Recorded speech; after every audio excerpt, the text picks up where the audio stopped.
Day 1 నాడు ఉన్న కమిట్మెంటే ఇప్పుడు ఉంది. సీఎంగా ప్రమాణ స్వీకారం చేసినప్పటి నుంచి తీరిక లేకుండా పనిచేస్తున్నారు. ఎంతలా అంటే ప్రజలకు మెరుగైన పాలన అందించడం కోసం కుటుంబంతో కూడా సరిగ్గా సమయం గడపడం లేదు. అధికారులను పరుగులు పెట్టిస్తూ సాగిన రేవంత్ రెడ్డి 3 నెలల పాలనపై స్పెషల్ రిపోర్ట్.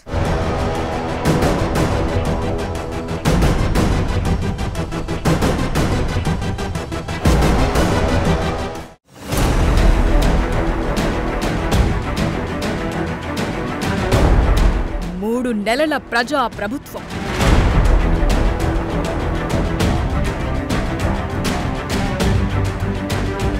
పాలనా పరంగా అదే దూకుడు.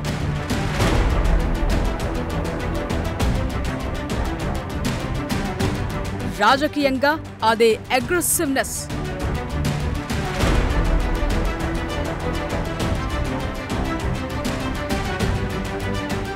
సింపుల్ గా 3 ముక్కల్లో రేవంత్ రెడ్డి పాలన గురించి చెప్పాల్సి వస్తే ఈ 3 లైన్లు చాలు.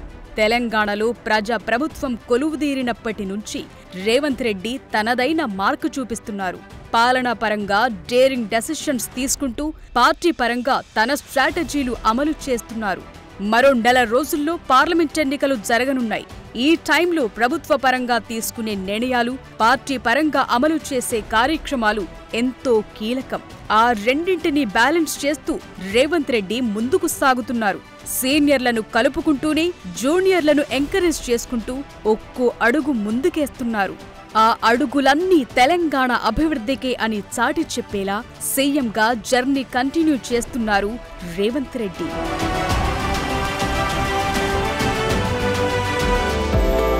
తెలంగాణ సిరులగని సింగరేణి రాష్ట్రానికి ప్రధాన ఆదాయ వనరు కూడా. ఎన్నికల ప్రచారంలో భాగంగా సింగరేణి ఉద్యోగుల పిల్లలకు కారుణ్య నియామకాలపై హామీ ఇచ్చారు. ఇచ్చిన మాట ప్రకారం 441 మంది కార్మికుల వారసులకు కారుణ్య నియామక పత్రాలను సీఎం రేవంత్ రెడ్డి అందజేశారు. ఆ టైంలో వారి సంతోషం అంతా ఇంతా కాదు.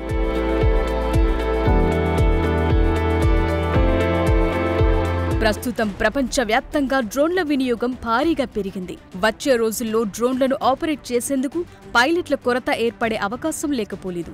దాన్ని ముందుగానే గమనించిన సీఎం రేవంత్ రెడ్డి రాష్ట్రంలోని డ్రోన్ పైలట్లకు అధునాతన శిక్షణ ఇప్పించాలని నిర్ణయించారు. అందులో భాగంగా ఇస్రో అనుబంధ నేషనల్ రిమోట్ సెన్సింగ్ సెంటర్తో తెలంగాణ స్టేట్ ఏవియేషన్ అకాడమీ అవగాహన ఒప్పందం కుదుర్చుకుంది.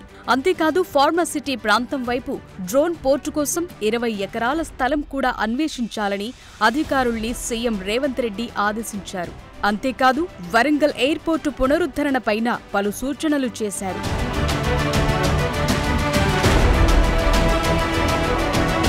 అధికారులు పద్ధతి మార్చుకోవాలి. 48 గంటల డెడ్లైన్. ఇది గనుల శాఖపై రివ్యూ సందర్భంగా చేసిన కామెంట్స్. తెలంగాణలో నిర్మాణ రంగం శరవేగంగా పుంజుకుంటోంది. ఎక్కడ చూసినా భారీ భవంతులు కన్స్ట్రక్షన్స్ లో ఉన్నాయి.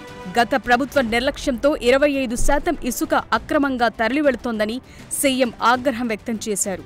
అందుకే కొత్త ఇసుక పాలసీ తీసుకురావాలని, అది కూడా ప్రజల అవసరాలకు అనుగుణంగా ఉండాలన్నారు. పొరుగు రాష్ట్రాలు అనుసరిస్తోన్న విధానాలు స్టడీ చేయాలని సూచించారు.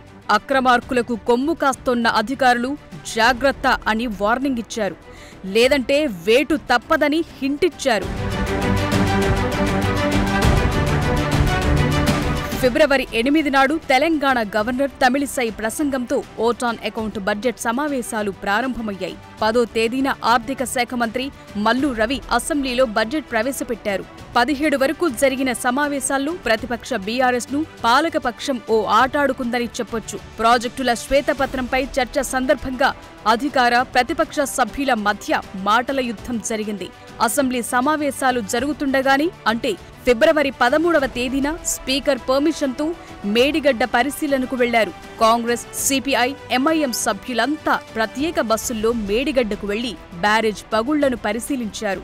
అనంతరం బ్యారేజ్కి పగుళ్లకు కారణమేంటో, విజిలెన్స్ విచారణలో ఏం తేలిందో శాసనసభ్యులకు అక్కడే అధికారులతో వివరించేలా చేశారు CM Revanth. Vigilance DG Rajiv Ratan project కుంగుబాటుకు గల కారణాలను డీటెయిల్డ్గా ఎక్స్ప్లెయిన్ చేశారు.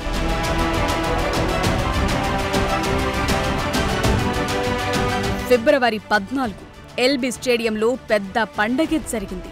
100 కాదు 1000 కాదు, ఏకంగా 13,445 మంది కానిస్టేబుల్ అభ్యర్థులకు ముఖ్యమంత్రి నియామక పత్రాలు అందజేశారు. ఆ సందర్భంగా సీఎం చేసిన ట్వీట్ వైరల్ అయింది.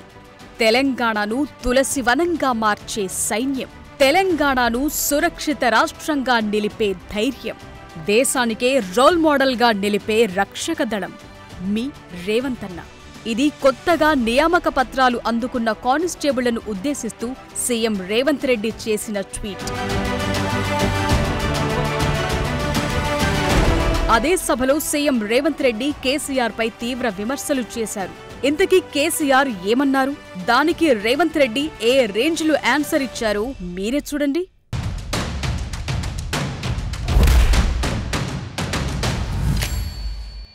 మీకేం కోపం వచ్చిందో, ఏం భ్రమల పడ్డారో,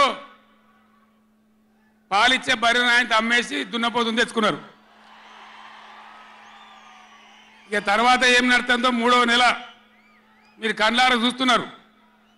పాలిచ్చే బర్రెనిచ్చి దున్నపోతుంది తెచ్చుకున్నారని ఇవాళ శాసనసభలో అటెండర్ ఒక ఆయన ఎదురు పడ్డాడు. సార్ ఒక్క మాట అన్నాడు. నేను అందరితో మాట్లాడతా, మీకు తెలుసు కదా, ఎవరైనా వల్కరిస్తే ఆగిన. ఏంది స్వామి చెప్పని. సార్ మీరు ఒక్క మాట చెప్పాలి, ఇవాళ సాయంత్రం ఎల్బీ స్టేడియం పోతురు కదా అని. ఏం సంగతి చెప్పన్నా? ఏం లేదు సార్, మీరు చెప్పాల్సింది ఒకటే మాట, కంచర గాడిదని ఇంటికి పంపించి రేసు గుర్రాన్ని తెచ్చుకున్నారని మీరు చెప్పండి సార్ అన్నాడు. గత ప్రభుత్వంలో ఉన్న కంచర గాడిదను ఇంటికి పంపించి ఈ ప్రభుత్వంలో రేసు గుర్రాన్ని తెచ్చుకున్నారు. ఏ రేసుకు పోయినా ఆ గుర్రానిదే గెలుపు. ఆ కంచర గాడిదకు మళ్ళా అధికారం అనేది కలలో మాట అన్న సంగతి మీరు చెప్పాలి సార్, మీరు చెప్తే నేను వింటా అని చెప్పి శాసనసభలో ఉన్న ఒక అటెండర్ నాకు చెప్పిండు. మహనీయుల విగ్రహాలు చూస్తే వారి స్ఫూర్తితో ముందుకు వెళ్లాలన్న భావన కలుగుతుంది. అందుకే సీఎం రేవంత్ రెడ్డి సచివాలయం ఎదురుగా రాజీవ్ గాంధీ విగ్రహం ఏర్పాటు చేయాలని నిర్ణయించారు. అందులో భాగంగానే విగ్రహ ఏర్పాటుకు భూమి పూజ కూడా చేశారు.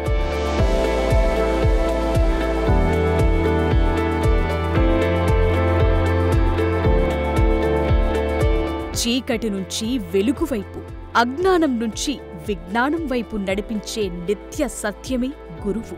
అలాంటి వారి విలువను గుర్తించారు సీఎం రేవంత్ రెడ్డి. విద్యార్థులకు గురువు అవసరం ఎంతో. కానీ 10 ఏళ్ల తెలంగాణ రాష్ట్రంలోని గురుకులాల్లో టీచర్ పోస్టులను మాత్రం ఫిల్ చేయటంలో కేసీఆర్ సర్కార్ విఫలమైంది. అందుకే కాంగ్రెస్ ప్రభుత్వం అధికారంలోకొచ్చిన 3 నెలల్లోనే దాదాపుగా 2000 మందికి ముఖ్యమంత్రి రేవంత్ రెడ్డి నియామక పత్రాలు అందజేశారు. ఒక్కో నియోజకవర్గాల్లో 100 కోట్లతో 20 ఎకరాల్లో ఇంటిగ్రేటెడ్ గురుకులాలను ఏర్పాటు చేస్తామని హామీ ఇచ్చారు. ఆ తరువాత సంత్ సేవాలాల్ జయంతి ఉత్సవాల్లోనూ సీఎం రేవంత్ రెడ్డి పాల్గొన్నారు. గిరిజన విద్యార్థులకు అన్ని విధాల అండగా ఉంటామని భరోసా ఇచ్చారు.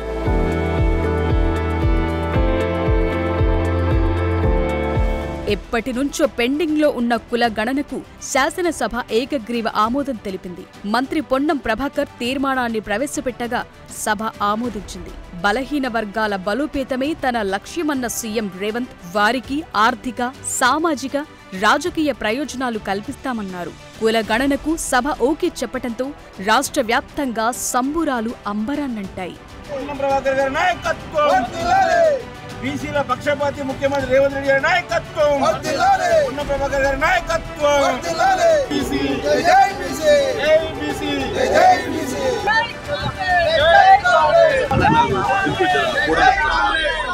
నానక్రామ్గూడలో అగ్నిమాపక శాఖ హెడ్ ఆఫీస్ ప్రారంభోత్సవం సందర్భంగా సీఎం రేవంత్ రెడ్డి చేసిన వ్యాఖ్యలు అందరినీ హత్తుకున్నాయి. రాజకీయాలకు అతీతంగా ఆయన మాట్లాడిన మాటలు విని అందరూ ఏ ట్రూ లీడర్ అని కితాబిచ్చారు.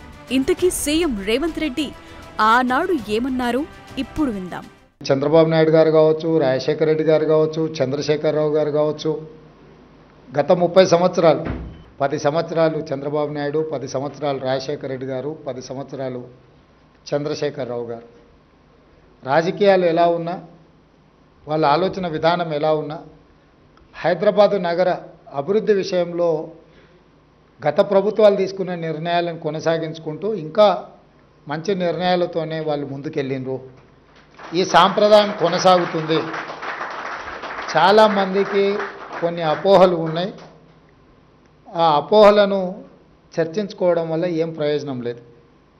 గత 30 సంవత్సరాలలో ఈ నగరం ఎంత వేగంగా అభివృద్ధి చెందిందో, ఈ నగరం వేగంగా అభివృద్ధి చెందడానికి గత ముఖ్యమంత్రులు ఏ ప్రయత్నం చేసిండ్రో వాళ్ళ ముగ్గురి అనుభవాల నుంచి పాఠాలు నేర్చుకొని కొత్తగా నూతనంగా ఇంకా హైదరాబాద్ నగరాన్ని అభివృద్ధి పదం వైపు వేగంగా నడిపించడానికే మా ప్రభుత్వం ప్రయత్నం చేస్తుంది.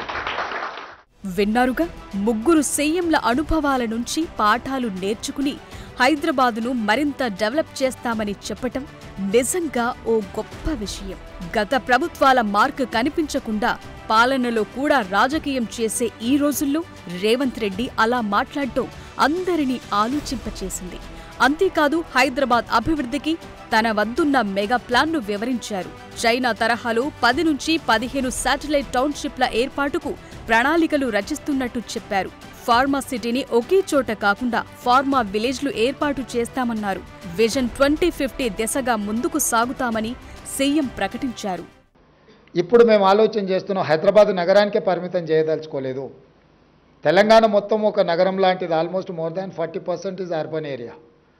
సో మన తెలంగాణ హైదరాబాద్కి ఎక్కడి నుంచి అయినా 2 గంటలలో 90% ఆఫ్ ద ఏరియాస్ మనం 2 గంటలలో రీచ్ అయిపోవచ్చు. ఎయిర్పోర్ట్ నుంచి అయితే హార్డ్లీ 1.5 అవర్లో maximum district head quarters reach అవ్వచ్చు, other than Khammam and Adilabad. So అందుకోసమనే వేగంగా అభివృద్ధి చెందాలి అని అంటే మొత్తం తెలంగాణకి మెగా మాస్టర్ ప్లాన్ ఉండాలనేది మా ప్రభుత్వ విధానము. 2050 మెగా మాస్టర్ ప్లాన్ తెలంగాణకు ఆలోచన చేస్తున్నాము. Up to outer ring road వరకు ఉన్న inside of Hyderabad is urban Telangana. Outer ring road to regional ring road వరకు ఉండే ఆ మధ్యలో ఉండే ప్రాంతం peri urban Telangana. Regional ring road to Telangana borders వరకు రూరల్ తెలంగాణ. ఈ సెక్టర్స్ని విడగొట్టి అర్బన్ తెలంగాణకి ఏం ఇన్ఫ్రాస్ట్రక్చర్ ఉండాలి, గవర్నమెంట్ ఏం చేయాలా, మీలాంటి వ్యాపారస్తులు ఏం చేయాలా అనేది ఒక కాంప్రహెన్సివ్ ప్లాన్ చేస్తున్నాం. హైదరాబాద్ అభివృద్ధి ధ్యేయంగా సీఎం రేవంత్ రెడ్డి అడుగులు వేస్తున్నారు. మూసీ నది పరివాహక ప్రాంత అభివృద్ధిపై ఎప్పటికప్పుడు సమీక్షలు నిర్వహిస్తూ అధికారులకు సూచనలు చేస్తున్నారు. 55 కిలోమీటర్ల మేర మూసీ పరివాహక ప్రాంతాన్ని రాబోయే 3 ఏళ్లలో సమగ్రంగా అభివృద్ధి చేయాలని అధికారులను ఆదేశించారు. మొదట మూసీ నది శుద్ధి చేపట్టాలని సూచించారు. చారిత్రక కట్టడాలను కలుపుతూ మూసీ అభివృద్ధి ఉండేలా ప్రణాళికలు రూపొందించాలన్నారు. అధికారులకు పని విభజన చేసి అభివృద్ధిపై కసరత్తు వేగవంతం చేయాలని చెప్పారు.